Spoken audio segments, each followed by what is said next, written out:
Hello, hello, hello, hello. This is your friendly neighborhood Mahjong player from Poland, Krabman. And today I'm recording another log review. This time it's going to be my own log.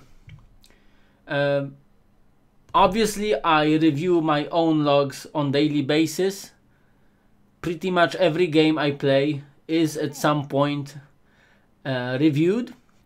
I also consult Ako-chan, and if I play Han-chan, I use Naga too. Well, I've only used it once so far, but it's fun. I like the interface, even though I don't usually like fancy, colorful, slightly maybe cheesy interfaces, but for some reason I like this little worm, which is actually a snake, but I call it a worm. So yeah, I like it. I like the way it looks. It just, you just wanna hold it in your hand and stroke it with your hand and say, good job, Naga, good job for getting to 10 done. So yes, so I thought to myself, well, why only analyze other players' games? Let's share with the world the wonders of analyzing your own logs. So I will only give my reasoning for the choices I made, and the game I'm going to analyze, it was quite fun, especially the end. For almost 2 years now I've played exclusively only Fast Tompu on Tenho, which I admit I don't really have enough skills for, and I'm really struggling. As you can see, I'm really struggling at 4 dan. But it's so exciting, thrilling, and just a lot of fun to play these intense fast tompu that I'm sticking to them. I'm fully aware that I'm making it harder for myself to make progress. But I'm just trying to plow through and have as much fun as I can, and that's the way I play these days. And also at my club we have a Tompu league, so we also play Tompu. Yeah, perhaps I just wanted a change of pace after playing Han-chan, pretty much only Han-chan for so many years. It's a nice change, and well, it started off as a change for our club games in our club system, because we have rotating players and sometimes people are waiting for their turn to play a game. So I thought that Tompu were perfect for that. And also when we go to our headquarters, we always have limited time, like 2 hours, 3 hours. So we want to play as many games as possible, and that's what Tompu allows us to do. So it started off as a change in our internal club games, but later on transferred to the way I play, and my students have also loved Tompu for a while now. And yeah, but like I said, I've started I'm planning to use more Naga. So Naga is only for Han-chan as far as I know, so I'm gonna play some Han-chan as well. Yes, so yeah, this was an intense game, so I'm gonna, and I've already checked this game with Ako-chan, and I just like my friend Vegraber advised me, I increased the threshold, the deviation threshold, to 1 instead of 0.00 something, just to focus on the biggest mistakes. And I get a lot of sad faces. Usually it's after discarding a number tile like an 8 or a 9 instead of a Yakuhai or Honor, or the other way around. So this is the typical sad face mistake, and it sometimes repeats if I don't cut a certain tile for some turns. It always reminds me to cut it, so there are more sad faces than the actual mistakes, I guess, but it's always based on the new turn. Yeah, so it's still a mistake not to cut it. But I'm not really concerned with the sad faces just yet. At the moment I'm working on the X's, the red crosses. And there were a few in this game as well. But I'm not gonna share the Ako-chan record, it's just for reference. So there are a lot of discrepancies between my playing and Ako-chan's. Ako-chan seems to be more consistent with discarding, with making Yaku Haisaki when the hand's good enough to aim for each, such as this one. So I drop Pei, just to give you an example and an idea what Ako-chan's about. So I discarded Pei, but well, it's pretty clear that Haku is better because one has been discarded, and it's better to get rid of it now. And I'm going to aim for Ichi anyway. But these are fairly minor things. So I only made one decision here, and Ako-chan dared to disagree with me, and it kind of made me sad. Like, come on, it's only one move. Why don't you just turn a blind eye to it? But yeah, it just went with the sad phase, and I also made a sad phase, and we were both sad for a little bit. Yes, and here I don't really know what I was thinking. Obviously, I was considering Honitsu. I didn't have much time to consider that, but I decided not to pawn. With this kind of shape, well, there isn't enough blocks, enough material for Honitsu, and it's Honitsu Nomi, Honitsu Dora, nothing too exciting. And getting rid of two potential safe taps later, and the Pinfu pair seems just silly. But here, so I should have gone with Nan. I was probably still hesitating. Yes, and it backfired instantly. So yeah, some of the mistakes I make, I realize just after making them, because sometimes it's due to not having thought enough about a certain decision and making it in a rush, especially in fast Tompu. If you don't think fast enough or aren't sure enough of your moves, you just make hasty decisions, and very often you're gonna be off. Yeah. So here it started to come together. I decided to cut this 7-man. As a pair candidate, 7-man was just weak. So 1 pin 6, pin 5 so are my main pair candidates. And here I see no choice but to fold. This is 2 away from ready, quite low value. 6 pin, the discard, the Pathfinder, use the Pathfinder concept. I'll have to drop 6 pin most likely, 5 so half Suji, but definitely not worth the risk. So I started with number tiles. And we're already halfway through the game. So this is the way of Tompu. And it's definitely not advice for beginners.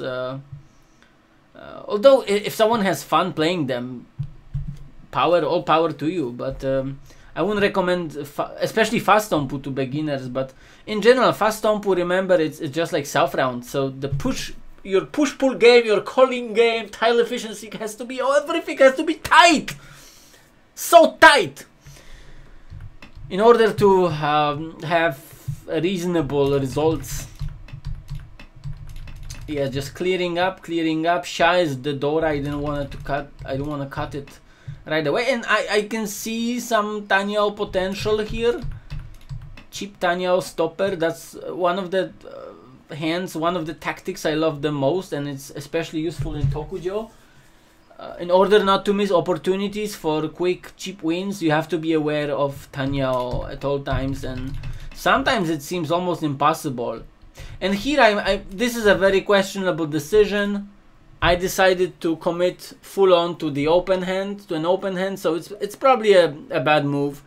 I did lose the 2 pieces of 1 mana. I was aware of that, so I knew the consequences.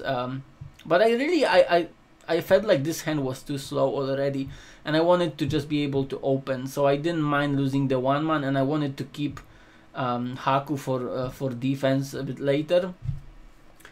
And Xiao is kind of hanging. Probably should have.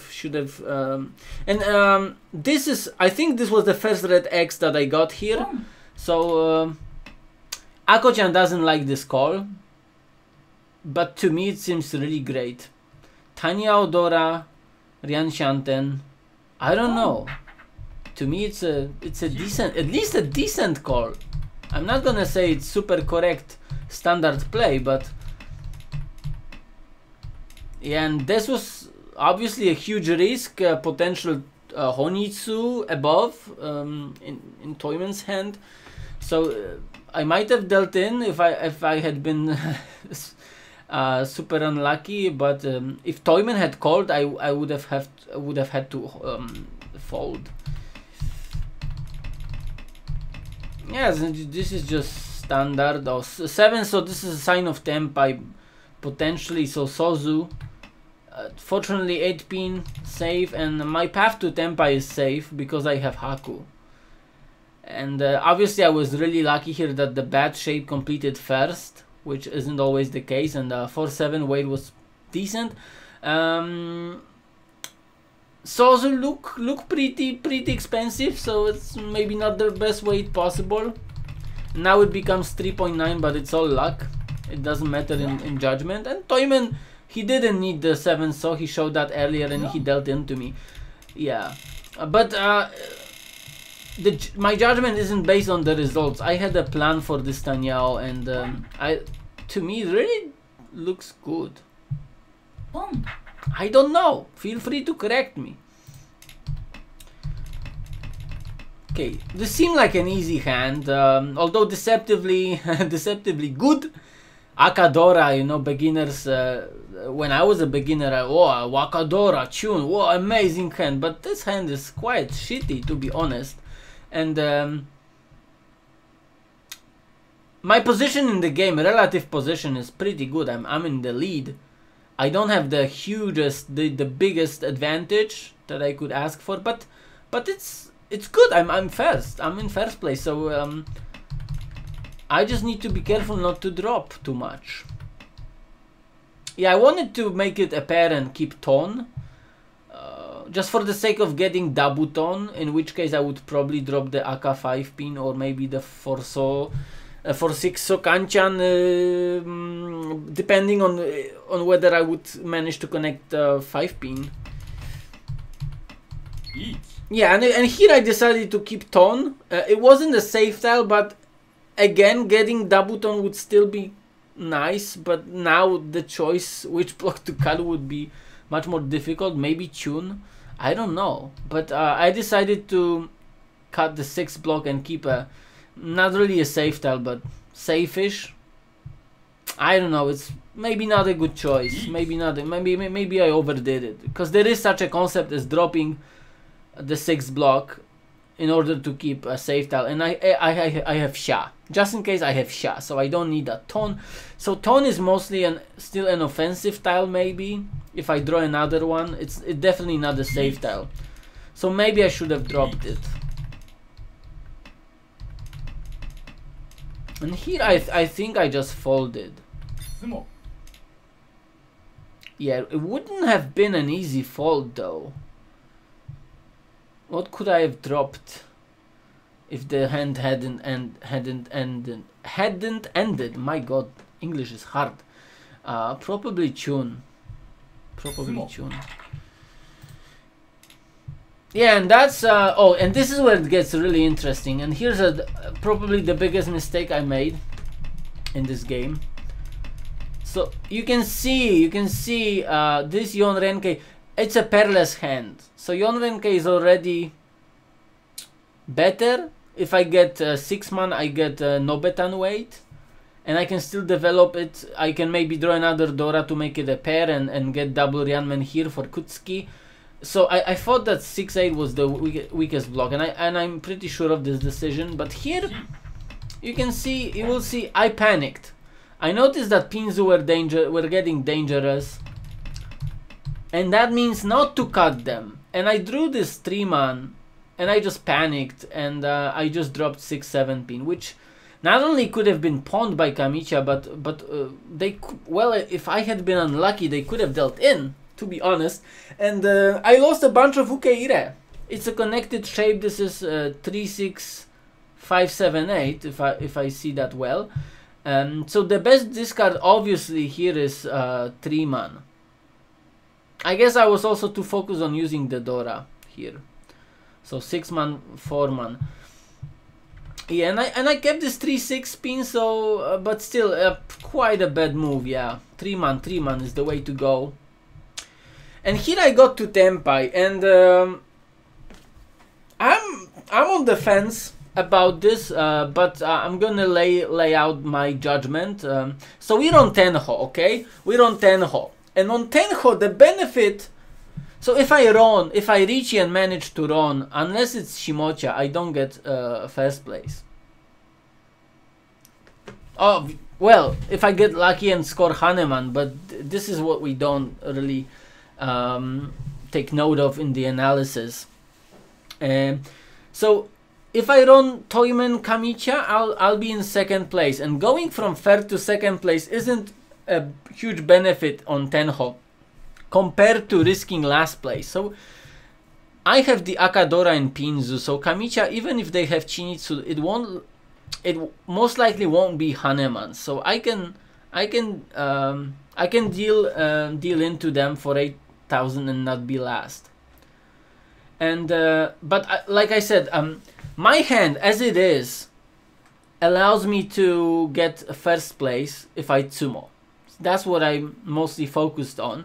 And the benefit of being able to run anyone but Shimocha is very little. Well, I can stop those players, especially Toyman. I can stop them because I have 9.7 advantage over them. So I'm not safe against Mangan Tsumo. Or even, I guess, 430, like almost Mangan Tsumo. 9.7 doesn't cover that, right? It's, yeah, especially if I lose 1000 after laying down the Ricci stick. Yeah, so the benefit of going from third to second aren't that huge on Tenho. So in standard rules, I think it's clear 3-man Ricci. My discard pawn is quite strong, and I think that maybe this half Suji trap, if that's even a trap, that's probably not. That's not even a trap. Come on, might be good because it's hard to defend against me. But I focus on the fact that I wanna. So if I Ricci, Shimocha will likely step out. Kamicha will. I guess they're likely to push, because they have 10.7 advantage over Toyman, so they can deal into Mangan and still not be last, and they're fighting, well, to win the game as well. So it looks like after Ricci it might turn into a contest between Toyman, Kamicha and me. Who knows, if Shimocha is not far from Tenpai, maybe they will join the party, so it might be a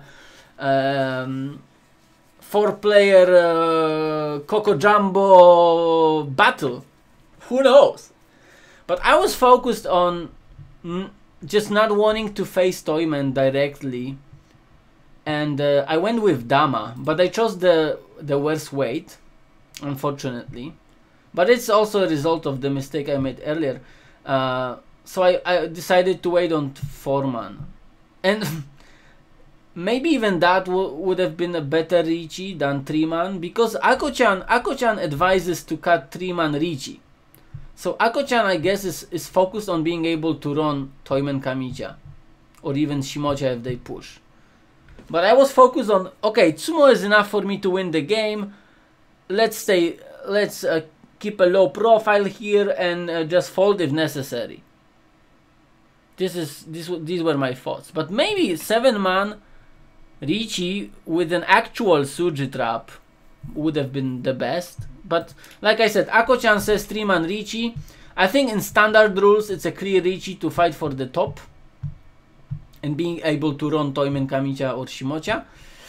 On Tenho, I still don't know. And Toyman came at me. I pretended to fold.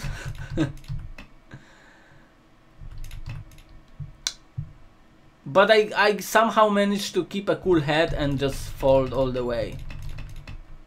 But if they had gotten a Mangan, I would have been last. That's the sad part. Here I managed to get back to Tenpai. 3-6-man 6-pin.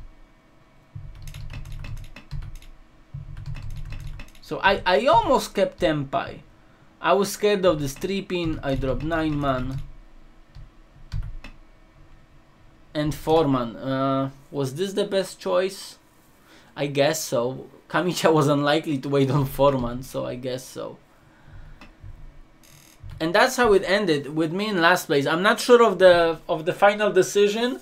I panicked a little bit, so my judgment was limited. That's what I'm working on, to just stay relaxed and keep a cool head and just calculate my options and compare them. But it's a huge challenge. Anyway, thanks for watching. If you spot any mistakes that I miss, like serious mistakes, not the stuff that Ako-chan points out, because that's what I already know. Let me know. If you have something to chime in about the last situation, also let me know. And see you next time. Bye, yo!